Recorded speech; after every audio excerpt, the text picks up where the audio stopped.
बिस्मिल्लाहिर्रहमानिर्रहीम। नाज़रीन, मैं हूं जावेद बलोच और उम्मीद है आप लोग खैरियत से होंगे। दुनिया के लिए भी और पाकिस्तान के लिए भी इंतहाई अहम और बड़ी खबर यह है कि डोनाल्ड ट्रंप जो हैं अमेरिकी प्रेसिडेंट का इलेक्शन जो है वो जीत चुके हैं और 47वें सदर जो है वो मुंतखब हो चुके हैं।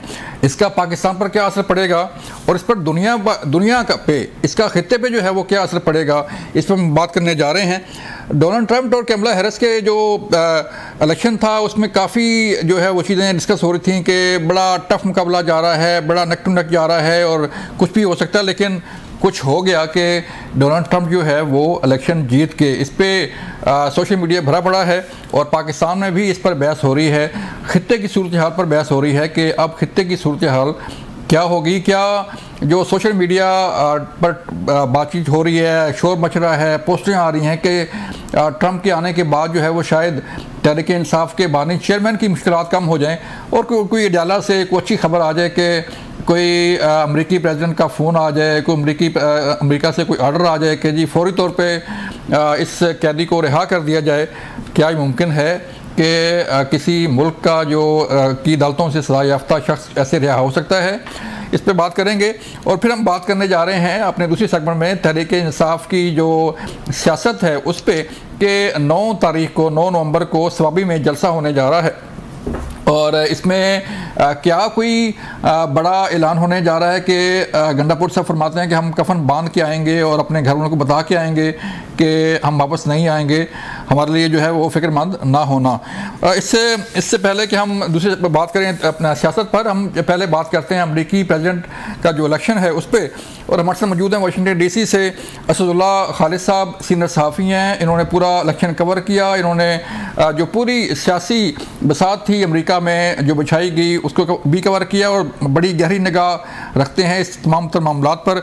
असदुल्ला साहब, बहुत शुक्रिया हमें वक्त देने का। सर, एक तो बताइए, आपका बड़ा हेक्टिक इलेक्शन रहा, काफ़ी मसरूफियत रही आपकी और अब भी चल रही है।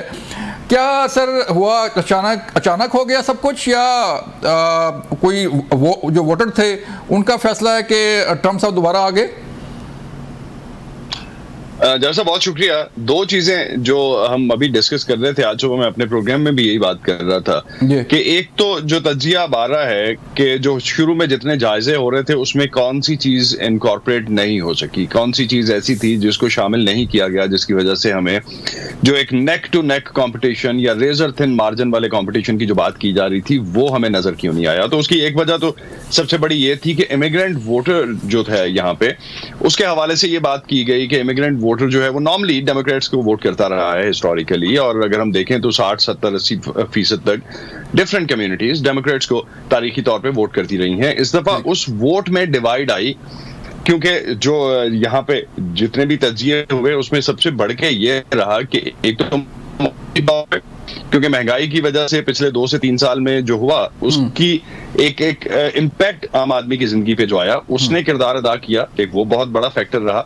और उसके साथ साथ यहाँ पे लोकल अगर हम वोटर्स की बात करते हैं तो तकरीबन 25 करोड़ के पास वोटर हैं अमेरिका में, जिसमें से 41 मिलियन या तकरीबन जो आप समझ लें कुछ 4 करोड़ वोटर नया ऐड हुआ है इस बार के इंतखाब में। और ये सारे वो लोग हैं जो कि जेनजी है या 18 साल अभी हुए और उनके वोट बने, तो उनके वोट का कोई ट्रेंड चूंकि अवेलेबल नहीं था तो उसको किसी ने इनकॉर्पोरेट भी उस तरह से नहीं किया, उसको उस तरह से शामिल भी नहीं किया गया जब सर्वेज हो रहे थे और सारा कुछ। तो ये दो फैक्टर्स ऐसे हैं जिन्होंने एक किरदार अदा किया जब हम पूरे इलेक्शन के नताइज की बात करते हैं, और उसमें जो असर हमने देखने को मिलता है वो उसी वजह से है।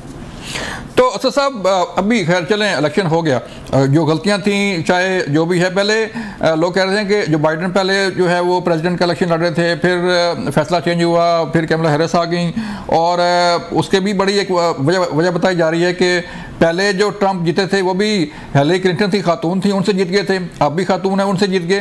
तो क्या असर पड़ने वाला है इस इलेक्शन के बाद जब एक नई हुकूमत होगी नेक्स्ट ईयर जो है, तो क्या पॉलिसीज सामने आ सकती हैं, क्या असर पड़ सकता है स्पेशली पाकिस्तान पर? सर पाकिस्तान के हवाले से देखें, पाकिस्तान का जब भी इंटरेस्ट रहा है तारीखी तौर पे भी अगर हम देखें, अमेरिका पाकिस्तान के जो ताल्लुकात थे वो हमेशा जियो स्ट्रेटेजिक इंटरेस्ट पे चलते रहे हैं। जब एक खास मफाद अमेरिका का होता है तब पाकिस्तान के साथ ताल्लुकात बहुत अच्छे होते हैं, पाकिस्तान के लिए इमदाद भी आ रही होती है, पाकिस्तान के लिए एड्स भी और लोन्स जो हैं वो भी डिफरेंट फंक्शनल इंस्टीट्यूशंस जो हैं, इंटरनेशनल इंस्टीट्यूशंस, उनसे उसी तरह से अप्रूव हो रहे होते हैं कम टर्म्स एंड कंडीशंस के साथ। ये एक सर्टेन परसेप्शन है। जब हम उससे निकलेंगे तो पाकिस्तान के लिहाज से जब हम बात करते हैं तो पाकिस्तान या खित्ते में कोई ऐसी डेवलपमेंट अभी तक नहीं है कि अमेरिका और पाकिस्तान के ताल्लुकात ड्रास्टिकली चेंज हो जाएंगे। एक चीज शायद हो सकती है कि जो डेमोक्रेट दौर में एक कोल्ड शोल्डर पाकिस्तान को दिया गया कि आज तक कोई मीटिंग नहीं हुई, कोई फोन कॉल नहीं हुई, वो वाले जो ताल्लुकात थे शायद उस सतह पर तो थोड़ी बहुत बहाली हमें नजर आए देखने में। लेकिन जो अगर ये बात की जाए कि ड्रास्टिकली चेंज हो जाएंगे और दोनों का जो एक स्ट्रेटेजिक रिलेशन रहा है, स्ट्रेटेजिक पार्टनर अमेरिका का रहा है पाकिस्तान, वो बहाल हो जाएगा दोबारा, शायद उसके इम्कानात अभी तक तो तजज़ियाकार इस बात पे मुत्तफिक हैं कि ऐसा कुछ होता दिखाई नहीं देता क्योंकि अमेरिका को मुफाद वहां नहीं है। बाकी जो आपने दूसरा सवाल किया कि पॉलिसीज क्या चेंज होंगी, कुछ पॉलिसीज डेफिनेटली यूक्रेन के हवाले से अगर हम फॉरेन पॉलिसी की बात करते हैं तो उस पर सदर ट्रंप की तरफ से एक्सपेक्ट किया जा रहा है कि शायद जब वो आएंगे तो यूक्रेन वॉर में कुछ चीजें, कुछ तब्दीलियां जरूर आएंगी। अमेरिका की पॉलिसी टुवर्ड्स यूक्रेन तब्दील होगी, टुवर्ड्स रशिया तब्दील होगी, बिकॉज एक परसेप्शन ये है कि सदर ट्रंप का सदर पुतिन से एक जो ताल्लुक है या एक पर्सनल रिलेशन जो है उनका, उसकी वजह से चीजें चेंज हो सकती हैं। लेकिन अगर हम उसके अगेंस्ट फॉरेन पॉलिसी इसी को एक्सटेंड करते हैं मिडल ईस्ट में, तो हम बायपार्टीजन सपोर्ट है इसराइल को अमेरिका में, कोई भी पार्टी आ जाए, किसी की भी हुकूमत हो, इसराइल के लिए पॉलिसी चेंज करना, क्योंकि एक चीज सदर ट्रंप को उन लोगों ने भी वोट दिया है जो कि इसराइल की पॉलिसी की सपोर्ट कर रहे हैं। और अगर उस कॉन्टेक्स्ट में देखें तो ये एक ऐसा फैक्ट है कि वहां पे चीजें शायद उस तरह से चेंज नहीं होंगी जिस तरह से एक उम्मीद रखी जा रही है। इंटरनली इमिग्रेशन पे चीजें चेंज हो सकती हैं, इमिग्रेशन पे लॉस चेंज हो सकते हैं, इमिग्रेशन पे कुछ हद तक पॉलिसी जो है वो हमें जब वो सदर हल्फ उठाएंगे उसके बाद ही देखने को मिलेगा, सदर ट्रंप जब हल्फ उठाएंगे। लेकिन जो एक इमिग्रेशन उनका काफी रफ स्टांस रहा, उस हवाले से अगर हम इस कॉन्टेक्स्ट में बात करें कि उनका ये कहना कि गैर कानूनी तौर पे जो इमिग्रेंट्स आते हैं उन पे वो काफी हार्ड जो है वो हैवी हैंडेडली निपटेंगे उनसे, उस पे अभी स्टिल नीड टू सी। लेकिन ये सारी चीजें ऐसी हैं, इंतखाबी वादे आपको भी पता है पूरी दुनिया में इंतखाबी वादे कुछ और होते हैं, और सदर ट्रंप के बारे में तो ये कहा जाता है कि वो इंतखाबी वादे जो करते हैं वो अपनी जगह, लेकिन उसके बाद जो नए वादे वो कर लेते हैं पुरानों को छोड़ के या भूल के या उन्हीं में अपग्रेड करके, तो वो क्या ठीक है। आपने असद आपने बात की जो इमिग्रेंट्स का मसला है, वाकई आपको याद है कि ट्रंप ने जब पहला उनका था टेन्योर थी पहले, तो कई मुस्लिम ममालिक पे उन्होंने बैन कर दिया था कि उसके बाशिंदे जो हैं शहरी या अमेरिका नहीं आ सकते। तो कोई मुस्लिम कम्युनिटी के बारे में बताएं कि वो सेटिस्फाइड हैं उनके आने से, उन्हें कोई खौफ, कोई हिरासत तो नहीं है? ऐसा बिल्कुल भी नहीं है यहाँ पे, बल्कि जो मुसलमान हैं इस दफा मुसलमानों ने जब ये कैंपेन होती है यहाँ पे, तो जो सदर ट्रंप की जो कैंपेन के लोग थे जो उनकी पूरी कैंपेन चला रहे थे, उनके सीनियर ओहदेदार जाके मुसलमानों से, अरब मुसलमानों से मिले, पाकिस्तानी मुसलमानों से मिले, और उसके अगेंस्ट अगर हम डेमोक्रेट्स को देखें तो उनकी उतनी सीनियर लेवल के लोगों की इन्वॉल्वमेंट नहीं थी इसमें। अरब मुसलमानों के साथ तो थी, लेकिन पाकिस्तानी मुसलमानों के साथ तो बिल्कुल ही लोअर लेवल डेलीगेशंस या लोअर लेवल ऑफिशियल्स उनसे मिल रहे थे। तो उस वजह से पाकिस्तान के जो यहाँ पे डायस्पोरा है वो नाराज था उनसे, या बहुत खुश नहीं था एटलीस्ट, उन्होंने सदर ट्रंप एंडोर्स किया। उसके साथ साथ मिशिगन का वोट जो है वो बड़ा इंपॉर्टेंट वोट था, तकरीबन 2.5 से 3 लाख मुसलमानों का वोट है मिशिगन में, और 1.5 लाख से ये रियासत जो है वो लास्ट टाइम सदर बाइडन जो है वो जीते थे वहां से। तो वो एक कहा जा रहा था, एक सर्टेन फैक्टर था, क्योंकि हिस्टोरिकली अरब मुस्लिम जो है, जो मिशिगन के मुस्लिम हैं, वो हमेशा से डेमोक्रेट्स को वोट करते रहे हैं मेजॉरिटी तादाद में। ठीक है। इस बार एक डिवाइड आई उस वोट में, और यहाँ पे जब इमिग्रेंट वोट के डिवाइड की मैं शुरू में जो बात कर रहा था, वही चीज इसी तरह से तब्दील हुई कि इमिग्रेंट का वोट जो डिवाइड हुआ उसका नुकसान हुआ कामला हैरिस को या डेमोक्रेट्स को, और उसका फायदा जो है वो सदर ट्रंप को मिला। मुसलमानों के हवाले से पॉलिसी, अब एक ख्याल ये भी है यहाँ पे, और मुख्तलिफ ओपिनियन इस हवाले से भी आ रही हैं कि मुसलमान चूंकि इस दफा बहुत सी तादाद में सदर ट्रंप के साथ खड़े थे, तो शायद इस दफा उस तरह की कोई सिचुएशन देखने को नहीं मिलेगी जो कि 2016 2016 के इलेक्शंस के बाद, जब उन्होंने वो इलेक्शन जीता तो उसके बाद देखने को मिली। ठीक है असद, आपने बात की महंगाई की के लोग अमेरिका में जो है वो महंगाई से तंग थे और बेरोजगारी के हालात भी जो है वो नज़र आ रहे थे। तो क्या एक तो कैंपेन में जो आपने कहा कि वादे हुए तो होते रहते हैं, लेकिन क्या ट्रंप के आने से कोई ऐसी चेंजेस आएंगी अमेरिका में कि लोगों के हालात अच्छे होंगे और जो महंगाई है वो कंट्रोल होगी? देखिए, कहा तो ये जा रहा है कि सदर ट्रंप के आने से अगर फेड जो है, जो यहाँ का सेंट्रल बैंक है इन अदर वर्ड्स, वो अगर इंटरेस्ट रेट नीचे कर देता है और या वो उसको किसी तरह से मनूवर कर सकते हैं, बिकॉज फेड एक इंडिपेंडेंट इंस्टीट्यूशन है यहाँ पे, लेकिन उसके बावजूद अगर कोई ऐसी पॉलिसी उस लिहाज से आती है तो वो कुछ हद तक इम्पैक्ट जरूर करेगी।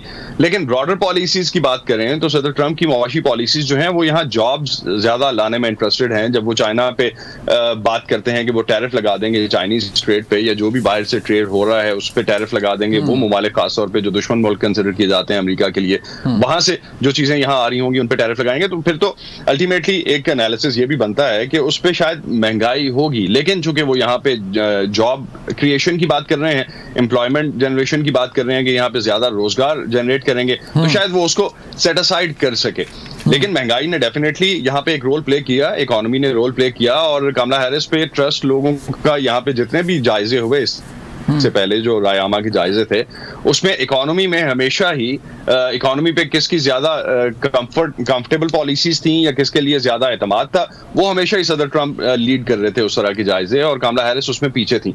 उसकी एक बड़ी वजह यह है कि जो एग्जिस्टिंग, क्योंकि वो एग्जिस्टिंग गवर्नमेंट का पार्ट भी थी, इस वजह से समझा जाता है कि कोई बड़ी पॉलिसी की तब्दीली नहीं होगी अगर तो उसी वजह से शायद वो जो एक ड्रास्टिक चेंज लोग चाह रहे थे उसकी वो एक फैक्टर जो है उसने भी रोल प्ले किया सदर ट्रंप के जीत में इसमें।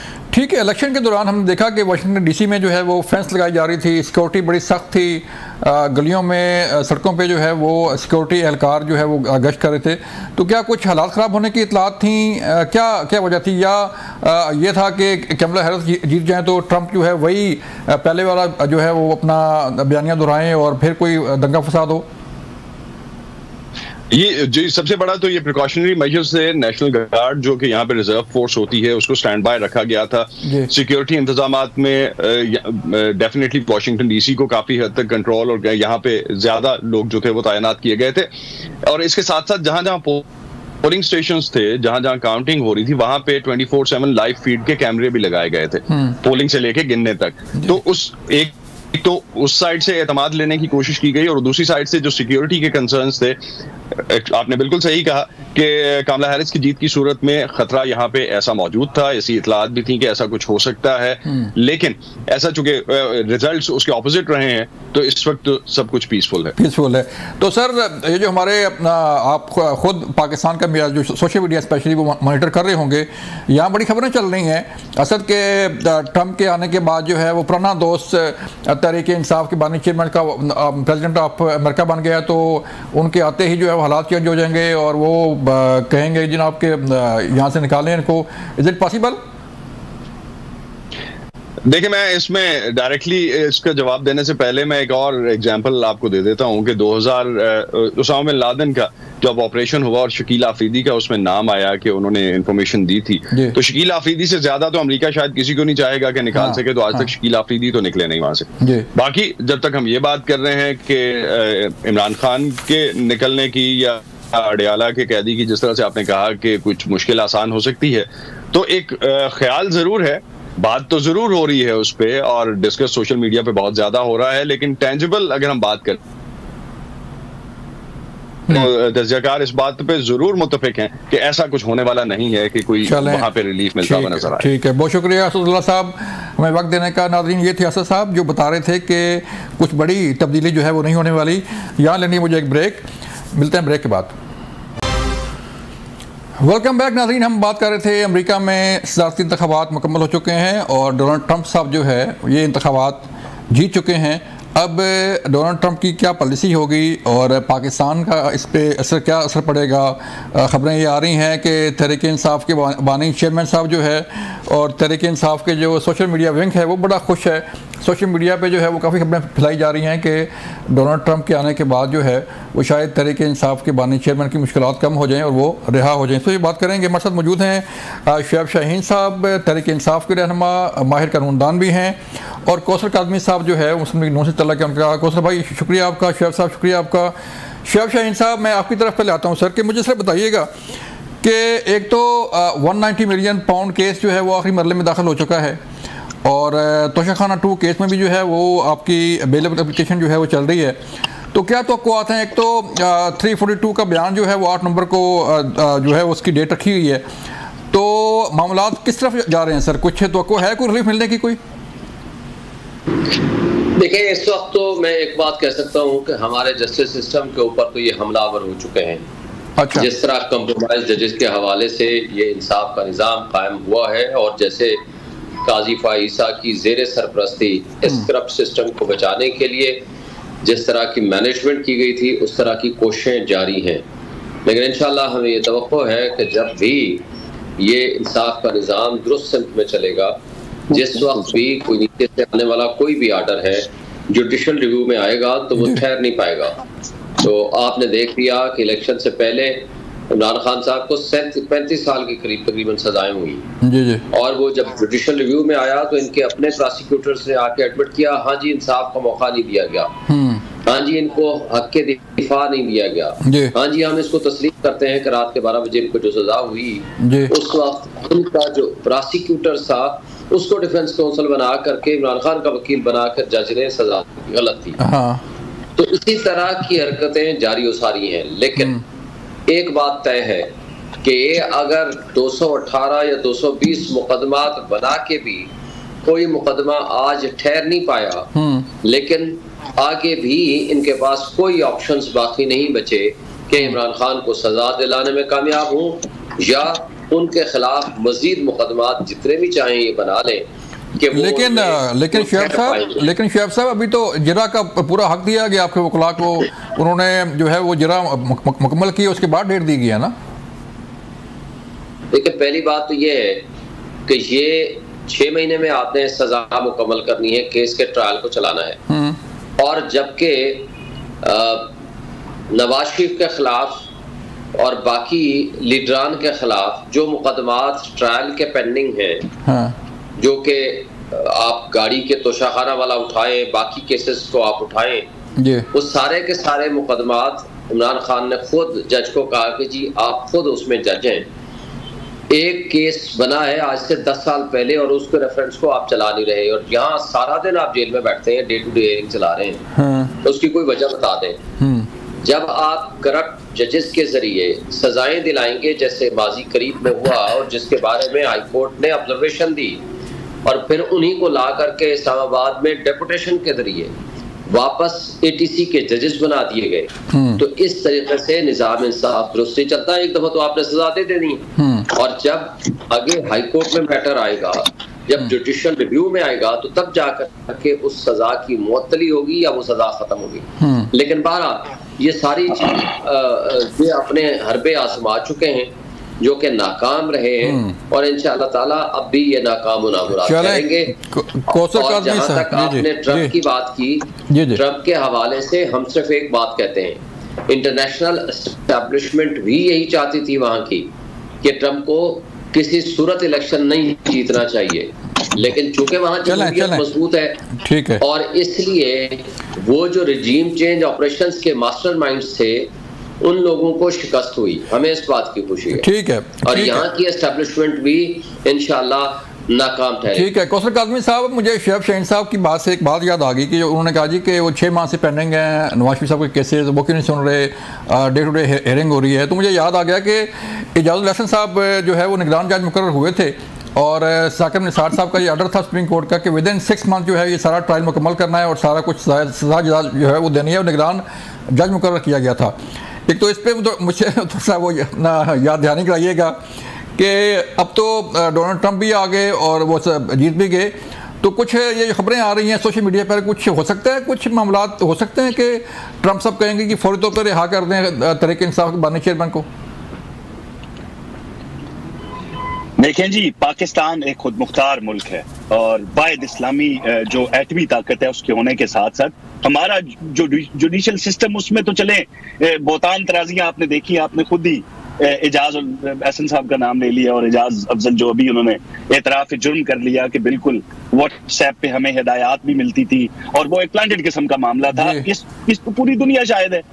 जब आपने देखा कि ये जो इल्जामात मियां नवाज शरीफ पर थे, इसकी तहकीकात सिर्फ यहाँ पे नहीं हुई, इसकी तहकीकात बैरून मुल्क भी बड़ा पैसा लगाया गया टैक्स पेयर का, और जो बैन अल-अक़वामी अदालतें, जो बरतानिया के मुअज़्ज़ब इदारे हैं, जिनको पूरी दुनिया में कदर की निगाह से देखा जाता है, तो वहां से इन इल्जामात पे क्लीन चिट मिली शरीफ खानदान को। तो ये चीजें बारहा हम कह चुके हैं और ये किसी से पोशीदा नहीं है।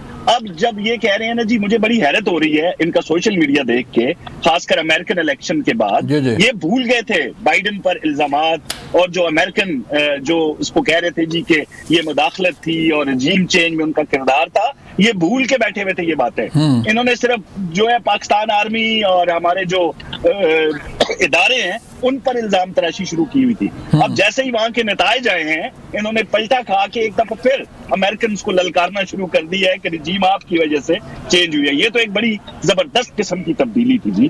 तो अब ये है कि मुझे हैरत एक और होती है उन लोगों पे जो इनके मुकल्लद हैं, जो इन पे एतबार करते हैं, जो इन पे एतमाद करते हैं, जिन्होंने ये सुना कि इमरान खान साहब उम्मत मुसलमा के बहुत बड़े लीडर हैं और वो आके हमें अमेरिकन गुलामी के साथ साथ अपनों की गुलामी से भी निजात दिलाएंगे, वो हकीकी आजादी वाला जो मामला था।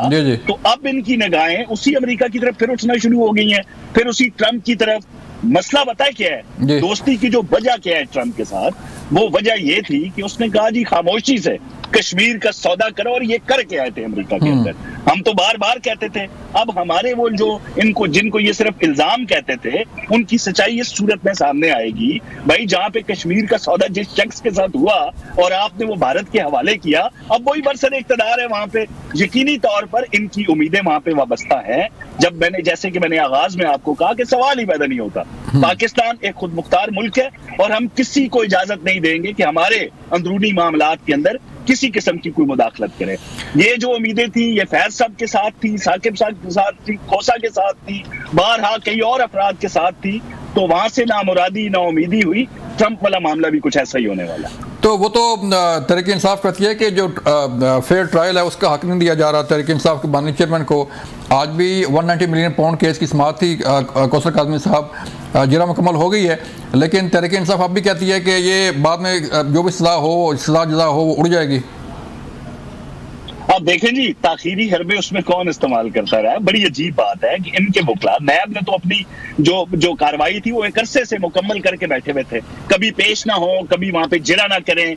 तो जो डिले टेक्चर्स थे वो हमेशा इनकी तरफ से वहां पर बुरुए कार लाए गए। फेयर ट्रायल से क्या मुराद है इनकी? मैं यही आपको कह रहा हूँ ना, फेयर ट्रायल इनका तब होगा जब मिसले साकिब निसार, मिसले आसिफ सईद खोसा इनको जज मिलेंगे, फिर ये उनकी तरह के जजों के सामने पेश होना चाहते हैं जो कि इनकी पार्टी का, यानी तहरीक इंसाफ की भी पार्टी उनको तसव्वुर करें आप। ये हमने देखा ना जी, अभी जिन लोगों पे हमें शक था ना, हमने पहले उनकी तारीफें की, जो जस्टिस साहब थे, जो उम्मीदवार थे चीफ जस्टिस के, हमने बारहा कहा कि हमें कोई एतराज नहीं है, वो बड़े मुहज्जब हैं। अगर वो उस जुडिशल कमीशन के सामने अगर उनका नाम आया तो वो बिल्कुल कंसिडर किया जाएगा, और कंसिडर किया गया।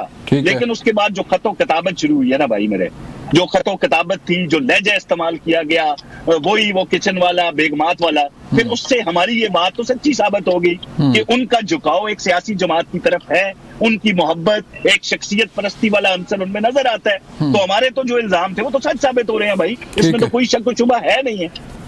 ठीक है काज़मी साहब, मुझे यहाँ पे लेनी है ब्रेक, और ब्रेक के बाद वापस आएंगे तो फिर हम बात करेंगे कि तहरीक इंसाफ की जो सियासत है एहतजाज की, वो किस तरफ जा रही है। ब्रेक के बाद वेलकम बैक नाज़रीन। शैफ शाहीन साहब, एक मामला जो आपका आ रहा है एहतजाज का, वो कभी पेशावर में जलसा होता है और कभी स्वाबी में जो है वो जलसा आप रखते हैं, तो इसकी वजह क्या है? कुछ तनाज़ात चल रहे हैं या कोई कुछ और है कि कोई फाइनल कॉल देने वाले हैं आप? देखिए, पहले मैं जरा एक दो बातों का जवाब दे दूं, फिर आपके इस सवाल की तरफ जवाब की तरफ आता हूं। माशाल्लाह, अब तो शहबाज शरीफ और मौजूदा एस्टेब्लिशमेंट और हमारे आर्मी ने जा करके मकबूजा कश्मीर को आज़ाद करा लिया है ना। और ये अल्फाज शहबाज शरीफ साहब के नहीं थे कि बेगर्स आर नॉट चूजर्स। हमने तो उस वक्त भी गुलामी के खिलाफ खड़े थे और आज भी हकीकी आज़ादी के लिए आज भी गुलामी के खिलाफ खड़े हैं। और ख्वाजा आसिफ के बकौल हम अमेरिका तो हमारा वेंटिलेटर है। वो गुलामी तो का तौक तो इन्होंने खुद तस्लीम भी किया, गले में भी डाला और उस रिजीम चेंज ऑपरेशन के किरदार भी बने। अब मसला ये है कि इनको मसला अब हमारे से नहीं है, अब मसला ये है कि इस खुद मुख्तारी का काश के उस वक्त भी अलम आप बुलंद कर लेते। शहबाज शरीफ ने फ्लोर ऑफ द हाउस में खड़े होकर कहा था, हाँ जी उस साइफर के अंदर धमकी आमेज गुफ्तगू है जिसका हम हाई पावर्ड कमीशन के जरिए इंक्वायरी कराएंगे। किधर गई वो हाई पावर्ड इंक्वायरी, किधर गए वो कमीशन? इसलिए कि गुलाम कभी स्टैंड नहीं लिया करते। अब हम आगे आते हैं, मुझे ये बताएं कि आज पाकिस्तान की जो सिचुएशन है वो किन की वजह से यहाँ तक पहुंची है? जो आज तबाह बर्बाद आपने मईशत कर दी, ह्यूमन राइट्स आपने वायलेट कर दिए, जमहूरियत आपने दफन कर दी, और आप साकिब निसार और आसिफ खोसा को तो याद फरमा रहे हैं, लेकिन आपको वो काजी फाइज़ जैसा बदतरीन जज याद नहीं रहता जिसने इस मुल्क की तबाही और बर्बादी, इंसाफ के निज़ाम को तबाह किया, जिसने यहाँ बुनियादी इंसानी हुकूक मुअत्तल करने में स्क्रब सिस्टम के ऊपर शेल्टर के तौर पर बैठ गए, जिसने इनको हुदैबिया पेपर मिल केस में उस स्क्रब सिस्टम में करप्शन और मनी लॉन्ड्रिंग से इनको निजात दिलाई, जिसने हमसे बल्ले का निशान छीना, जिसने इनको आर्टिकल 63A की जजमेंट दी जिसके जरिए लोगों को उठाएं, मारे, तशद्दुद करें, पैसे दें और जा करके 26वीं तरमीम करा लें, वो इनको याद नहीं रहते। तो बहरहाल जो कुछ भी इन्होंने कहा या किया वो किरदार सब की आंखों के सामने है। मैं आता हूं सर आपके पास। अब जहां तक हमारे एहतजाज का सवाल है, देखें, एहतजाज और फाइनल कॉल वो हमारा हक है, हमारा बुनियादी इंसानी हक है, वो हमारा फंडामेंटल राइट है। एक इस तमाम तर यजीदियत और फस्तायत के बावजूद हम अपना हक बकौल अली अमीन गंडापुर साहब के आप कफन बांध के आएंगे ना, बकौल अली अमीन गंडापुर साहब के? देखें, ये एक सिंबॉलिक उन्होंने कहा है, लेकिन पेशावर से सवाबी में सारी चीज में सिंबॉलिक ही होते हैं। वो किसी इस वजह से नहीं है कि सवाबी को दूर है या पेशावर दूर है।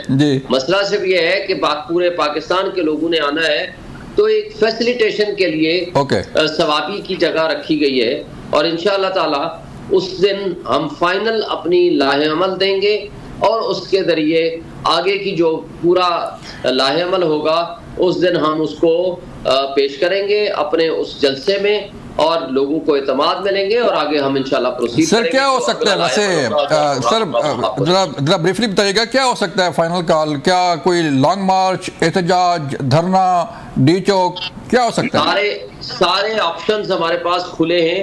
इंशाल्लाह हम आपको नो को उसकी भरपूर आपको झिलकियां भी देंगे और उसका इजहार भी करेंगे और उसका पूरा हम आपको प्रोग्राम के सामने रखेंगे। अभी तो 3 दिन रह गए हैं। चलें काज़मी साहब, आप क्यों मुस्कुरा रहे थे जी? मुझे पहले इसका जवाब दे दें। आप मुस्कुरा रहे थे? मैं इसलिए मुस्कुरा रहा था ना जी, जितने भी इल्जामात इन्होंने काजी फाइज ईसा पे लगाए ना, हम अभी भी वकालत नहीं करते काजी फाइज ईसा की। हम क्यों करें वकालत? हम वकालत तब करते जब वो हमारी मुहिम चलाता, पिंडी की गलियों में घूमता फिरता, जब वो फॉरेन टूर पे जाता, वहां पे उसके होटल तरीके इंसाफ जो इंसाफ है वो बुक करती, उसको खाने, उसकी फैमिली को शॉपिंग तरीके इंसाफ करवाती और उनके पीछे तरीके इंसाफ नजर आती। इस तरह अगर हम करते काजी फाइज ईसा के साथ तो फिर तो नाम लेना बनता था। लेकिन जो इल्जामात इन्होंने लगाए, हम इल्जाम अगर लगाएंगे ना, पानामा, अकामा, JAT, व्हाट्सएप, इजाजुल एहसन, निगरान जज, वाजिद ज़िया, तो इन सारी चीजों को वक्त ने साबित किया और गवाह सामने आए भाई। ठीक है, जिन्होंने आके खुद कहा कि एक इलेक्टेड वजीर आजम के साथ किस तरीके से मुंतखब वजीर आजम को निकाला गया, कौन लोग उसमें शामिल थे। फिर एक जो जज था, जब उसने एतराज किया तो उसके घर कौन गया कि भाईजान आपने तो हर हाल में ये मरियम और नवाज शरीफ को इलेक्शन से बाहर रखना है। ये तो हमारे साथ सबूत मौजूद है इन चीजों के। अब आप कहें जी बल्ले का निशान वापस लिया, क्यों नहीं कराया इलेक्शन, क्यों नहीं आपने फॉलो किया उन कवायद और जवाबत को?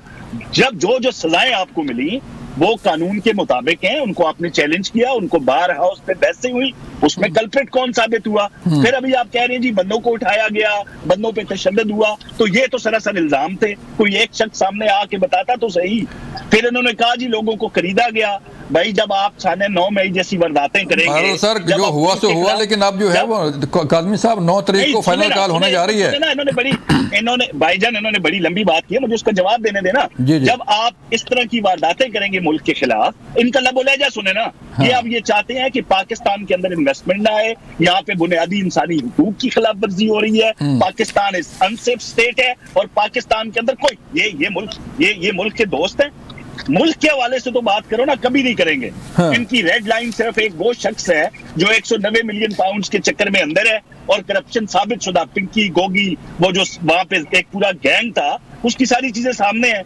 तो भाई मेरे अब ये एहतजाज की कॉल जरूर दें, एक जमहूरी हक है एहतजाज, लेकिन आप जब ये कहेंगे कि हम सर पे कफन बांध के आएंगे, जनाजा हमारा पढ़ लेना, हम जा रहे हैं तो हम वापस नहीं आएंगे, इसका मतलब क्या है? इसका मतलब ये है कि आप इस नियत से आ रहे हैं कि आपने दोबारा सरकारी इमलाक पे हमला करना है, पार्लियामान पे चढ़ाई करनी है, मारो मार दो की पॉलिसी पे अमल करना है। तो ये चीज तो रियासत पाकिस्तान होने नहीं देगी। हमने अपने शहरियों का सरकारी जानो इमलाक की हर हाल में हिफाजत करनी है, उन शरपसंद अनासर से जिन्होंने उन अफराद को वहां पे आबाद किया जो तरबियत याफ्ता थे, जिन्होंने पाक फौज हमारे जो दफाई इदारे उन्होंने भगाया था, उनको ये साथ लेके आते हैं। पंजाब से तो कोई बंदा निकलता नहीं है, ना निकलेगा। तो सरकारी वसाइल सूबे के इस्तेमाल करके, जो कि इजहार कर चुके हैं कि मैं क्योंकि वजीर आला हूं, मेरा ये हक बनता है, तो अपना वो वाला हक इस्तेमाल करके हम उनको रियासत के खिलाफ लश्कर कशी की इजाजत हरगिज नहीं देंगे।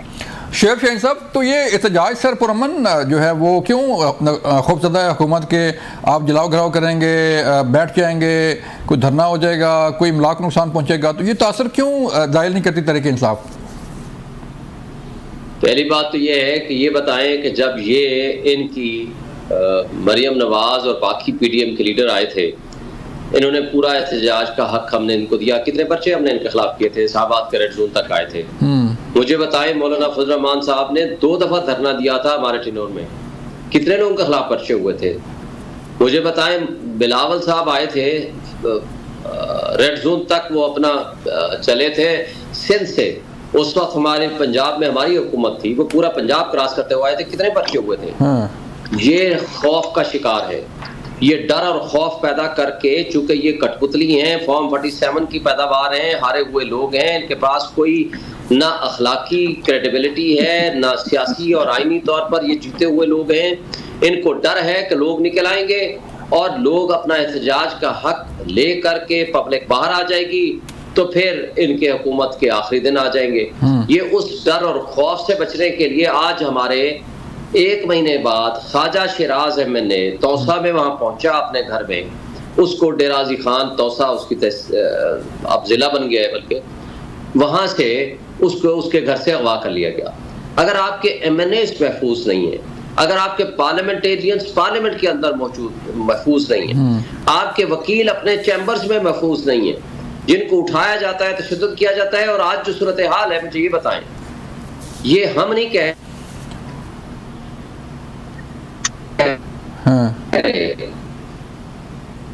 पाकिस्तान छोड़ चुके हैं या छोड़ना चाहते हैं, और कैपिटल फ्लाइट आपका पैसा यहाँ मुझसे बाहर जा रहा है। 6 महीने के अंदर आपका सबसे ज्यादा इन्वेस्टमेंट आपकी दुबई में पिछले 2 सालों से 2.5 सालों में आप उठा लो, इस 6 महीने में तो सबसे ज्यादा हुई है। तो कौन उसका जिम्मेदार है? ये जिम्मेदार अगर नहीं है तो हुकूमत किन के हाथ में है? ये मान ले, या तो फिर ये कठपुतली है, इनके पास कोई अख्तियार व इक़्तिदार नहीं है। असल हुक्मरान वो है जिनको ये 3 साल से रात की तारीकी में 5 साल दे के 5+5 सुपर किंग बना दिया है 10 साल के लिए। चलें सर, शुएब शाहीन साहब, सर बहुत शुक्रिया। शुएब भाई आपका वक्त ख़त्म हो गया। नाज़रीन, कौसर काज़मी साहब आपका शुक्रिया।